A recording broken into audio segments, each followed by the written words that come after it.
It's 5:30, and you know what that means on Friday? It means Addy Family Adventures goes live with the live adventure. If you are just watching the replay, please don't forget to subscribe, like, comment, and hit that notification bell. And I have a few things to discuss, so I'm hoping I can take up the time. I know last week we didn't go for very long. So, what I'm hoping for is to make it through an entire hour. So, what I'm trying to do is get it set up so I can see what's going on. And I think next week for this live adventure, I think I'm going to try out StreamYards, possibly.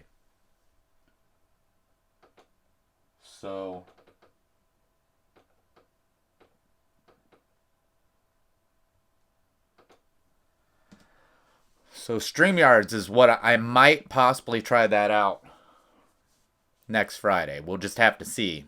I don't have a webcam. My daughter has one. I might have to use hers and see.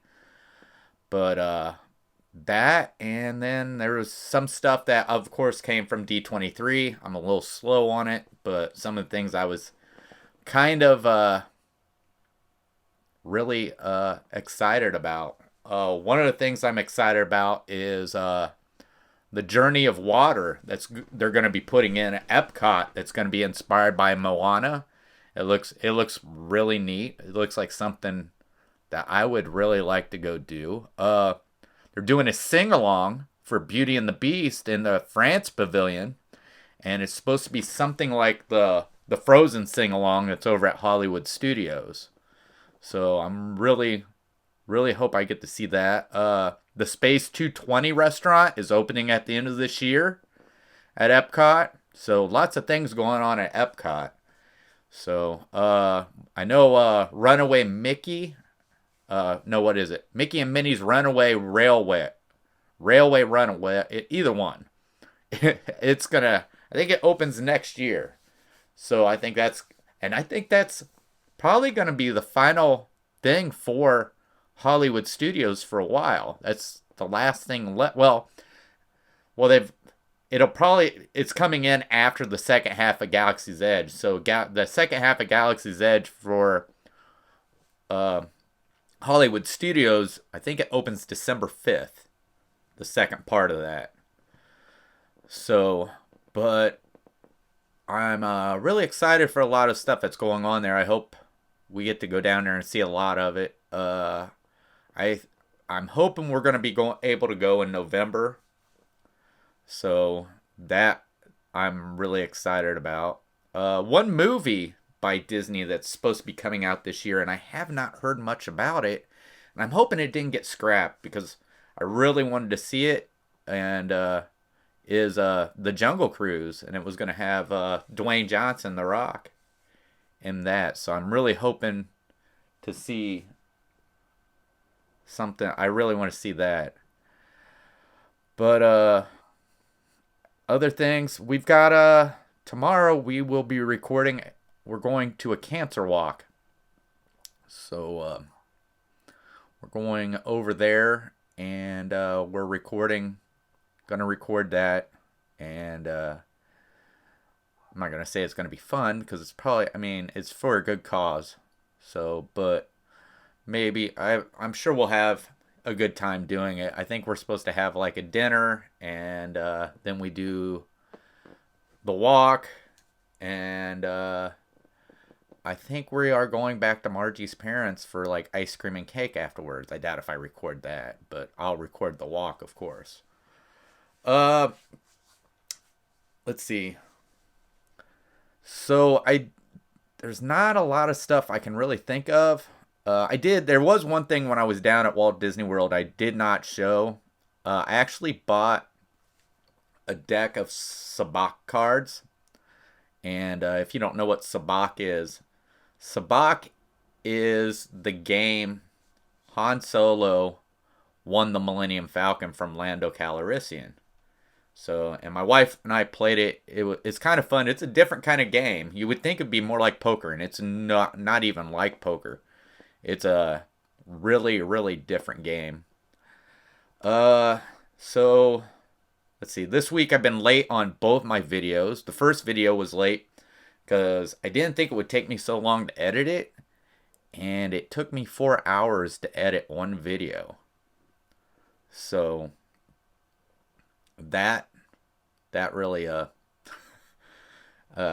wasn't expecting that. I thought it was going to be easier. I actually found uh some new things I could do in editing. So, and if you haven't heard me say, editing videos is something I really like doing. So coming like to this, I know I'm putting something out and it's gonna look rough because it's live streaming. So, but yeah, it's just something I really like to do whenever I'm doing that. So, let's see what else. Hmm. Maybe I could. Okay, I'll tell you something about a part of my life. Okay, so in 1990, and I know some of you are like 1990. There might be some of you who weren't even born by then. But 1990, I joined the Indiana Army National Guard. 91, I went to basic training. While I was in there, I think it was 92, we went to Vermont and I went through what was called mountain warfare training. So at that time, I was learning a new job too. I was the RTO for my platoon, which, if you don't know what that is, I was the guy that carried the radio. And at the same time, we were learning how to climb mountains and how to rappel off of mountains at that time. Which, let's see, so we had that in 92, and we get up to, I think it was, yeah, 94, we went down, pulled security at the Olympics in Atlanta, Georgia. And that was something that was really neat. We actually were down there for a while, and we actually. Hey Arthur, how are you? I'm just talking about some of my experiences from the military. So yeah, so we pulled security at the Olympics in '94 at the Georgia Dome. So we actually got the venue that had the gymnastics and the basketball, and we actually had an area that was called Hollywood, and we would secure the basketball players when we come in. So we actually got to meet all the basketball players from the USA teams, both the male and female. And that year, the female basketball was really big because after that's when the WNBA started. So a lot of those girls went on to play in the WNBA, like Cheryl Swoops. We met her, and she ended up being the first woman to have a basketball shoe actually named after her. So I'm sure she doesn't play now. I'm sure she's retired by now. But they had like Lisa Leslie and Lisa Lobo, who was on the team and stuff like that. But I also during that time, I got to meet Shaquille O'Neal, Gary Payton, Grant Hill, Reggie Miller, and I think Scottie Pippen was on there. But at the same time, when those guys were coming through, we actually had parts that we were securing where there was not only basketball players coming in to watch that team, sort of. So I seen Michael Jordan, I seen Dennis Rodman, but we also had celebrities coming in. So, and the president came in. That would have been Bill Clinton at that time. And really, it was really interesting. Wasn't supposed to ask celebrities for a pitch, but I got my picture taken with Jack Nicholson. Actually, we were on the side of the venue. We were on securing the gymnastics side while the basketball was going on. Gymnastics wasn't going on, and they would bring the celebrities through the side that wasn't busy. So the area we were in, trying to make sure that nobody was sneaking in to one side, they would bring the celebrities through, and I actually, yeah, I got my picture taken with Jack Nicholson. If I showed you the picture, you probably wouldn't even recognize me, because back then I was just a scrawny kid. So yeah, I think I weighed maybe 125 pounds, but and I was also still in my 20s. But it that was a really good experience. So let's see, 90. I'm thinking maybe that wasn't. Yeah, that was 94. 95 was. I'm trying to think. I don't think I went. I had some things going on. So 97. Oh, well, thanks. Thanks, Arthur. Well, I know there's actually other live streams going on, so I'm figuring maybe that's what's pulling a lot of people away right now. But I set up a schedule where I was going to be doing this at 5:30 every Friday, so I figured I'd stick to it. And I know I only did 20 minutes last week because I couldn't. I had a hard time coming up with some kind of topic. The thing is like I just said a little bit ago, was a few of the videos I made, they were a little delayed. I miss what I usually put my videos out at, and so I actually had an idea for a topic where I thought I would talk. I actually started off talking about a lot of stuff that's going on down at Walt Disney World. If you missed it, I don't know if you want to go back and watch the replay just to watch the beginning, since you came in after I'd already started. But hey, I'm happy to have you here. So, but so yeah, 97. We went to the United Kingdom, and I spent 3 weeks over there, and we were training over there, and we trained with the British forces. So we were in Wales for I don't know how long. I think it was almost the first 2 weeks we was in Wales and we were training. And probably one of the best things about going to a country where you're not near a major city, they are more excited to meet Americans than what it would be if we were in London. We did go to London, and yeah, it was no big deal us being Americans in London. Uh, hey, Life Adventures and Keto, how you doing? So while I was in London, and I think when I did my shot glass collection video, I showed my shot glass from the Hard Rock Cafe in London, which it was the first Hard Rock Cafe. But so we went there while I was there. But I also went to Stonehenge. We had a choice between going to Stonehenge or going to Big Ben and the Parliament. And I chose Stonehenge, and realized after you're there for about 10 minutes that it's just a bunch of rocks standing. I mean, they show the history and everything of how they believe Stonehenge was put together and everything. And it was interesting, but it wasn't something that held your attention for how long we were there. We celebrated the 4th of July while we was over there, out on the beach on Wales. And we had the British fixed us. They fixed us hamburgers and hot dogs. And they brought out 400 pints of beer for us while we were celebrating the 4th of July on the beach. And when we went through the line, they were boiling the hot dogs. I guess they never heard of putting hot dogs on the grill. We actually said something to them about it, and they started trying it. But we had a lot of the British soldiers that was with us who was making the joke. Why do you guys celebrate the 4th?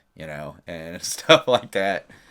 And we actually had competitions that day with the British, but we did not take our own weapon systems with us.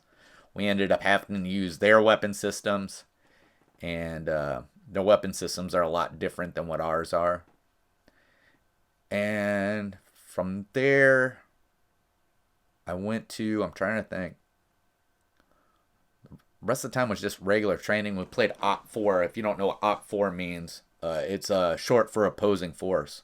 Yeah, 400 pints. Yeah, on the beach in Wales. Well, I mean, you're talking about a company of us. So you're talking about, I don't know, between 250 and 300 people. So it wasn't a lot, really, once you put the numbers. But yeah, and it wasn't cold. Yeah, it was not cold beer. I don't think they. The only time you get a cold beer over there is if you're actually in the store. It was. We at one time we had Slovakians come over and train with us, and they were taking their pitchers with bag of ice, because I guess I don't know if it's something over in Europe where they don't believe in wasting energy to create ice, or I don't know what it is, but they were really amazed by us selling ice. So I know in Europe it's a lot different than what it is here in the United States. So, and I've actually spent a lot of time in Europe, but so right. It's yeah, because it would be like one pint would be one beer. So yeah. So let's see. So through from 97 really wasn't anything special. Like I said, we played Op 4, which stands for the opposing force, and we did a lot of different kinds of training. Bruh. Well, I mean, the thing was none of it was even British. I think we had Carlsberg and what Foster's, which is Australian. So, but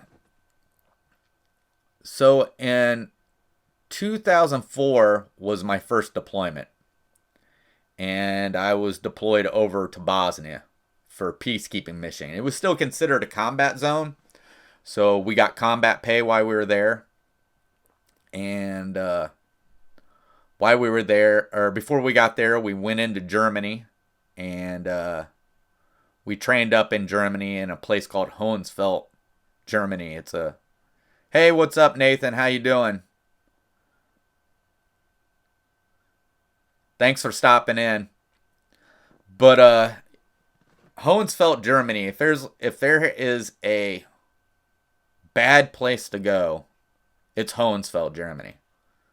And it's just, to me, and it might be because we were in the training area. I don't know how maybe the active base was. Oh yeah, yeah. Thank you for that. Uh, it's just I got to go into Munich, which that was kind of neat, and kind of I was surprised that they served beer at McDonald's in Germany. That was something that was really surprised me. And man, I'll tell you what, they love their dogs. They take those things everywhere they go. You walk into McDonald's and there's people in there with their dogs. And them bicycling over there, I thought bicycling was big here. No, bicycling's really big over there. People, I mean, they have bike lanes. I've seen bike lanes here in the United States. You just don't see them as much as what you did over there.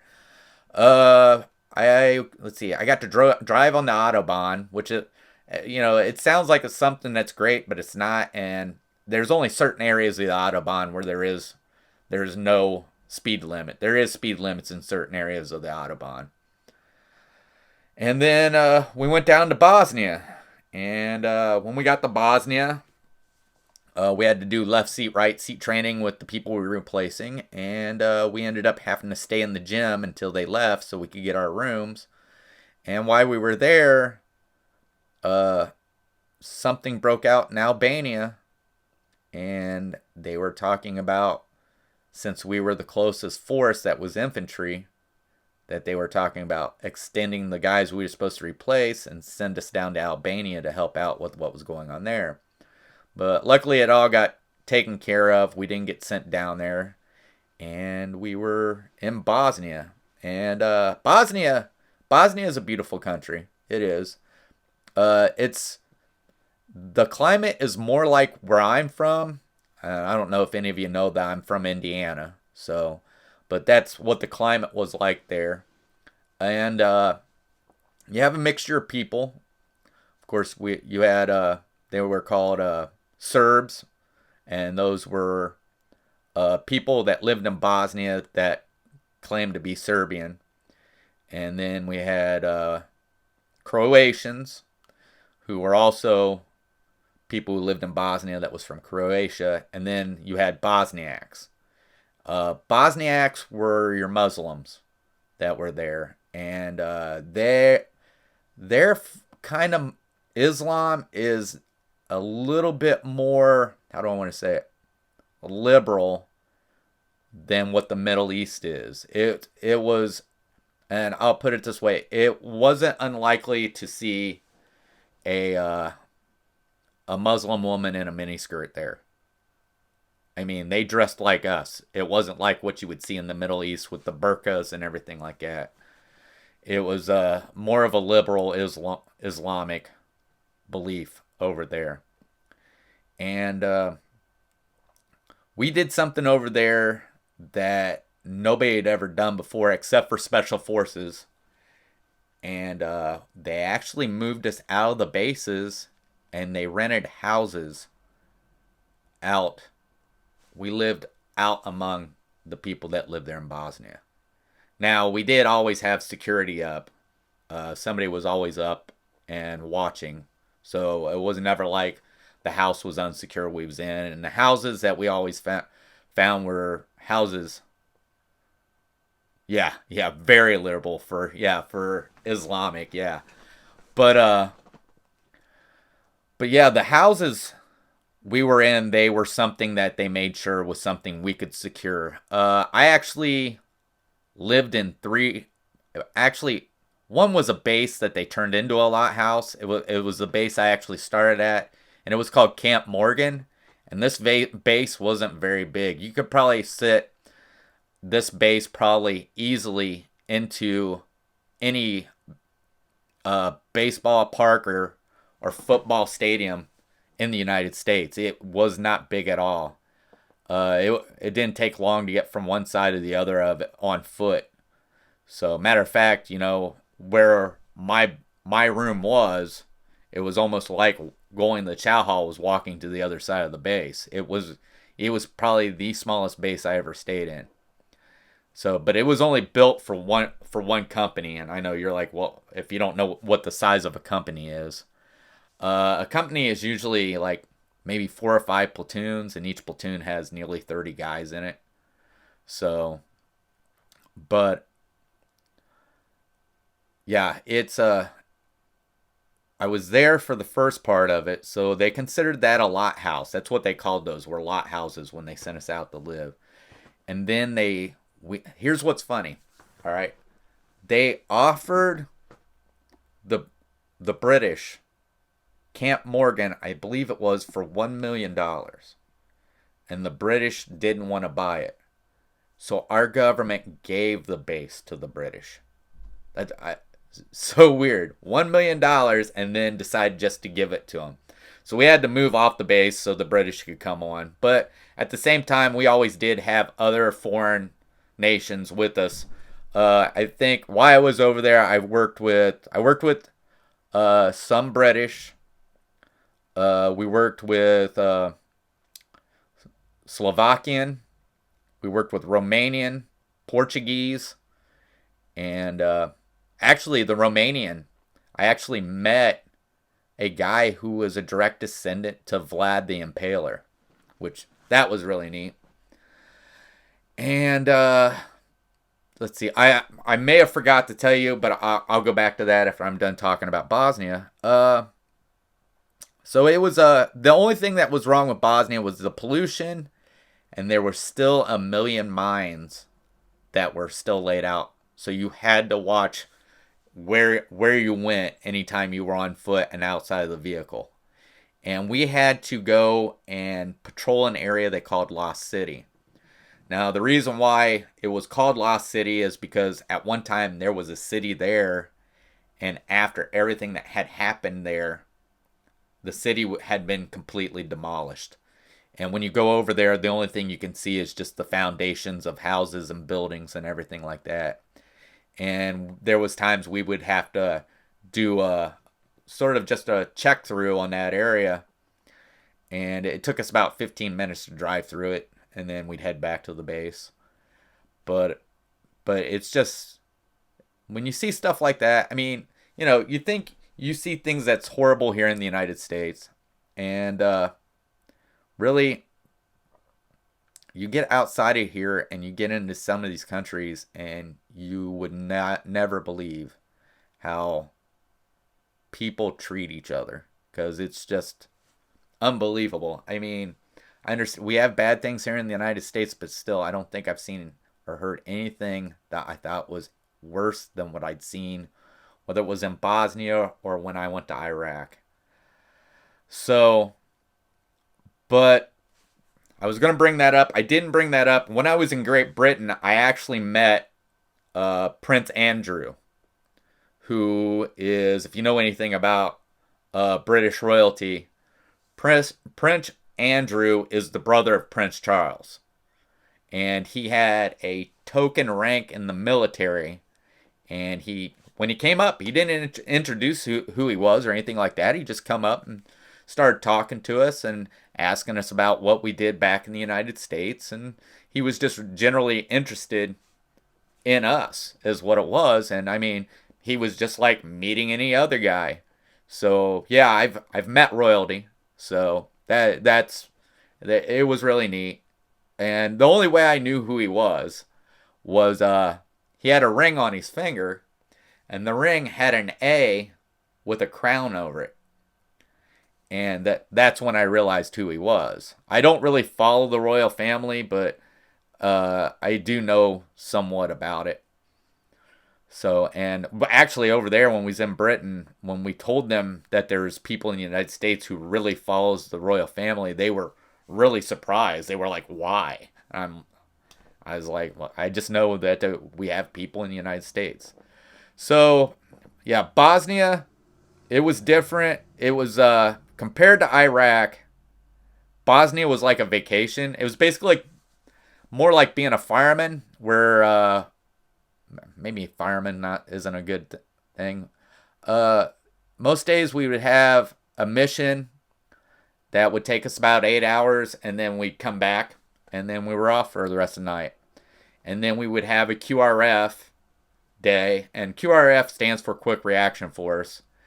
And those were the days where we just had to have our vehicle set up and ready to go if we got a call because somebody needed help. And then we had that one mission where we just go through Lost City. And but then I went and I lived at a house, one house in I think it was called Bielina. And what was weird is this house, before the government rented it for us to move in, was a brothel before we moved in there. And I guess the guy who owned the place actually asked if we wanted wives. What they meant, they were going to have women who would actually take care of us while we were there. And of course, the U.S. military said no.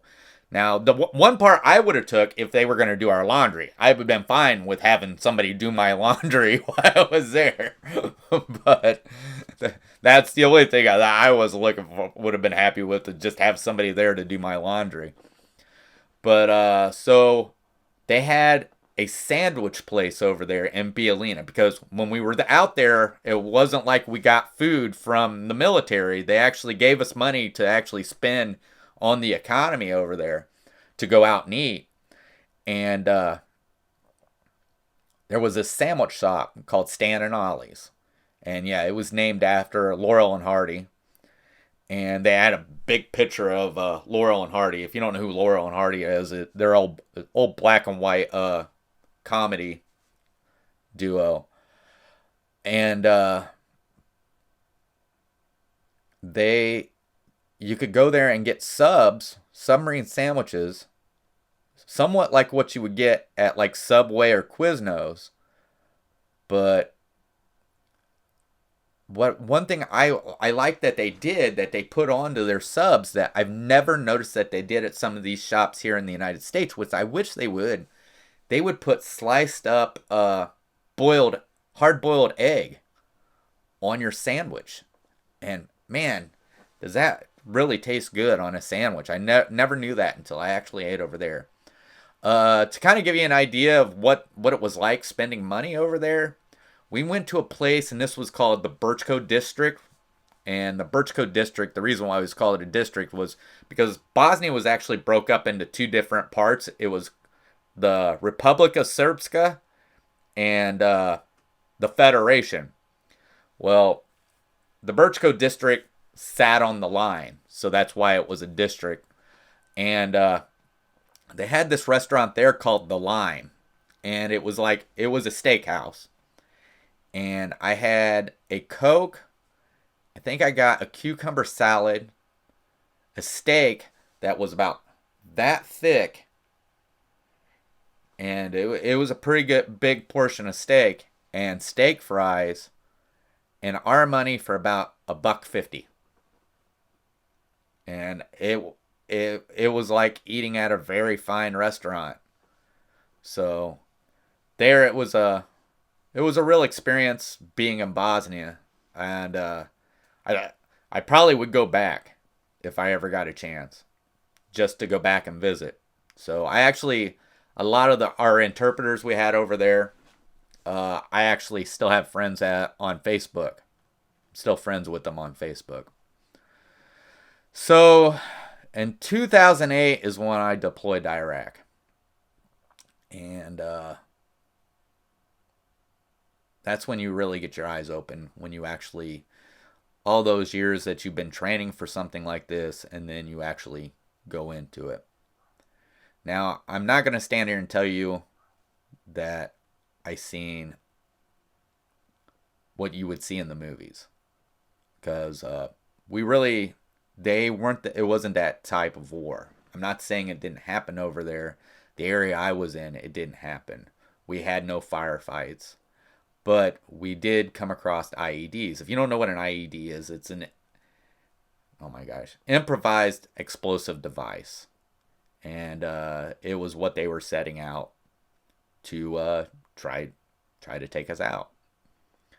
And luckily, one of my guys, because while I was a sergeant, I was a team leader, I had my own team, I had 3 guys in my team, and one of the guys that I had in my team, he didn't have to go with us. He had come from the regular army, and he was an airborne ranger. He spent 4 years with the Rangers. I believe it was 4. I might be wrong, but I know he spent enough time that he was deployed, I think 3 times. I think once to Afghanistan and then twice to Iraq, or vice versa. It was one or the other. And he'd seen some stuff. He'd seen some stuff. So I had him, but with his experience, we put him in the lead truck, because whenever we go out in 4 gun trucks. Hey, thanks for stopping by. I'm glad you came around. Thanks, Life Adventures and Keto. But yeah, so he was we put him in the front truck, and this guy, I believe it was either 3 or 4 eagle eyes. And an eagle eye is something they would give you over there if you spotted IEDs. And he found 3 of them for us before we hit them. So it was great to have him over there. But he did go through a lot of stuff, and before he came to us and went to Iraq, he didn't go have himself checked out, and ended up going through a lot of stuff. So, but Yeah, we had the night shift when we was over there on most of the time. Some when we had 3 missions while we were over there. We had 3 platoons, 3 missions. We would take on a mission for each month, and then we would rotate. So one mission we had was QRF, which, like I said, was Quick Reaction Force. So, but with that, we also had where we would have to go out and secure like civilian contractors that would come over there. So there was times we'd have to, or if we had VIPs that would come in that were going to somewhere outside of the base, we'd go and secure them. Other than that, we were just on call. Then another mission we had was called BRF, which was Base Reaction Force. Now this base, compared to the one I was talking about in Bosnia, was huge. I believe the perimeter was about 20 miles around, and we had 1 MP on the whole base. So they decided to utilize us, and so what they created was called BRF, base reaction force. So we would just check things out on the base and make sure nothing was going wrong or anything like that. And then another one we had to do is we actually had to do gate duty, which would mean that we would have to go up and secure the gate. We had to check everybody coming in, make sure they were who they were coming in, and they had to have the right credentials. And we had the night shift on that, so we didn't have very much foot traffic like what they did during the day shift. So it was pretty more relaxed on the shift we was on. And what was great about kind of always having the night shift, if we had it, was when you were on the night shift, I was basically on the same schedule I would have been on if I was working here in the United States. So when I came back, I didn't really have a hard time getting back into the routine, like sleeping. So, and then let's see, we came back. I actually did a stateside deployment in 2005. We went down to Mississippi and Louisiana to help out with Hurricane Katrina, where we passed out MREs. We did patrols through certain areas, and different stuff like that. And here, it's funny. I've been outside the United States, and every time that I've been outside the United States, I always carried a rifle with me. And most of the times, the rifle we had a magazine, or we had rounds just in case anything went wrong. And of course, in Iraq, we always, when we went outside the gate, we was locked and loaded and ready for anything. But they sent us down for the hurricane, after the hurricane, and I probably shouldn't say this, but I'm going to. We actually carried a 30-round magazine on us while we were there. It was not in the magazine well of the weapon. We carried what was an empty magazine, and basically you put an empty magazine into your weapon just to keep dust from getting inside of it. But there was some crazy stuff going on there, and I think I never really got. There's been very few times I got scared in the military, and didn't really get scared in Iraq. There was like one time, and it was just because of we got into an area that we'd never been in before and didn't know what to expect. But being in the United States and being down in an area and being around people who were probably former military and understood what you were doing is a little bit scarier than being around people who don't understand the United States military. So, yeah, coming to where you're interacting with people from your own country is a little bit more scarier than interacting people from a country who don't understand us or don't know what we're doing, because they don't have the knowledge that some of our former military might have that's in those areas we're going into. But We went down. We did a lot of fun. I actually got down to New Orleans, and there was another hurricane that came in, and we were actually on the back of a truck when it came in, and ended up stopping at an armory, and we slept on the concrete floor while it was going on. But yeah, it was a big, real experience. So while we were in Iraq, so I have a large range of sense of humor, and I think I owe a lot of it to the military. Some of the dad jokes, or even if you want to call them bad jokes, I still laugh at them because I enjoy that. But my my sense of humor ranges from jokes that most people just roll their eyes at or think are silly to I can go all the way up to adult jokes, and I can get dark. And I believe uh, my sense of humor goes into the dark part because of being in Iraq.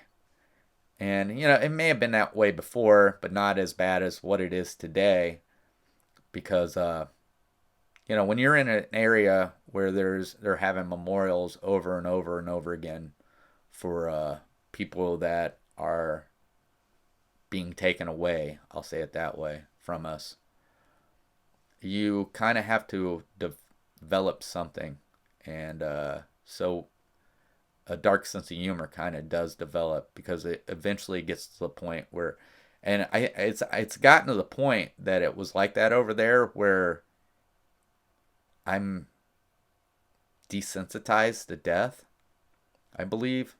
And I'm not trying to get anybody to feel sorry for me. It was something I had to do. I mean, every single one of us that goes over there sacrifice something, and it's usually peace of mind. Because when I came back, I had some issues. I didn't know there was something wrong with me.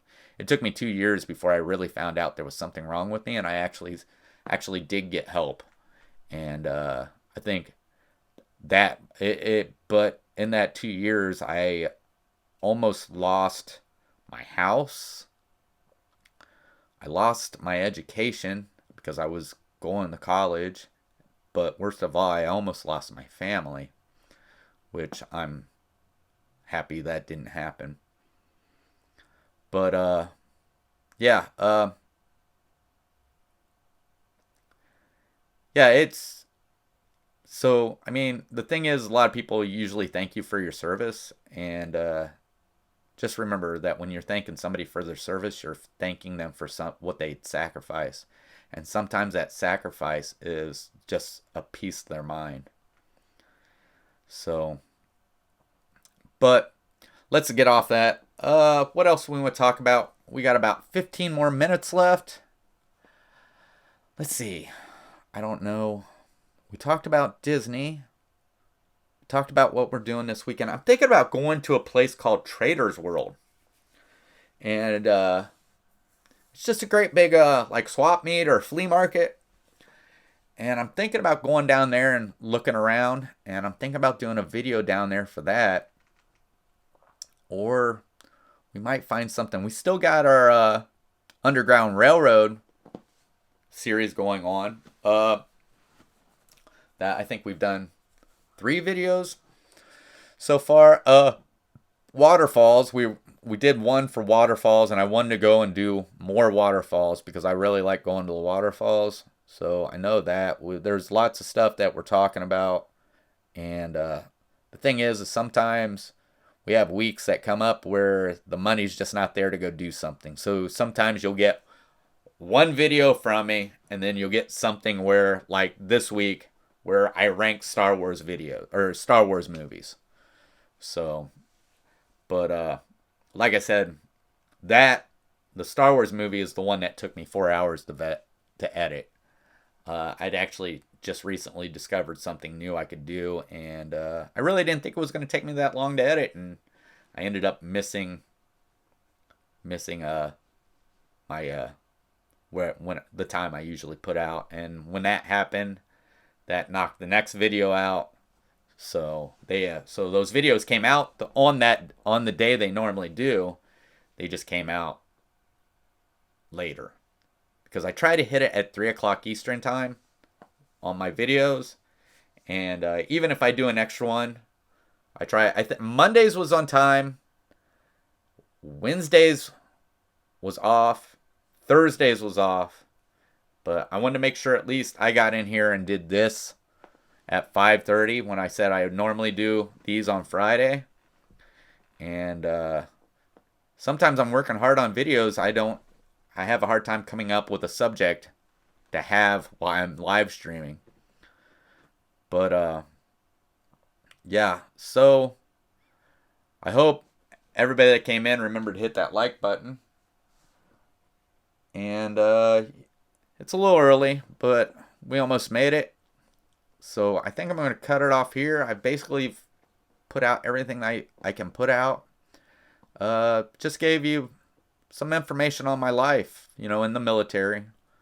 I don't regret it at all. There's a lot of things I wouldn't have been able to do. There's a lot of things I wouldn't have today if it wasn't for that time. The only thing I do regret is that I never did it full time. If I would have done it full time, I wouldn't have to work right now. And so if there's anybody out there that's thinking about joining the service, that's at a young age, and I'd say go full time. Yeah, I mean, you're going to leave your family, but you're going to get some experiences that you'll have for the rest of your life. And I believe once you're in the military, whether it's part-time or full-time, you have more life experiences than somebody who's twice your age because of it. Unless, of course, they were somebody who also went in the military. But I'm talking about, the average person who didn't go to the military. But, and do your 20. And hopefully if you get in at a certain age, by the time you're in your 40s, you're retired and you don't have to work. Now, I'm not saying you don't have, you can't. You can still go and work. But by that time, you're getting retirement and you don't have to work. So, but as for that, I think I'm going to finish this up. I think this was better than the last stream I had. And like I said, next week, I'm probably going to try StreamYards if I can get it set up. But once again, as for that, catch you on the next adventure.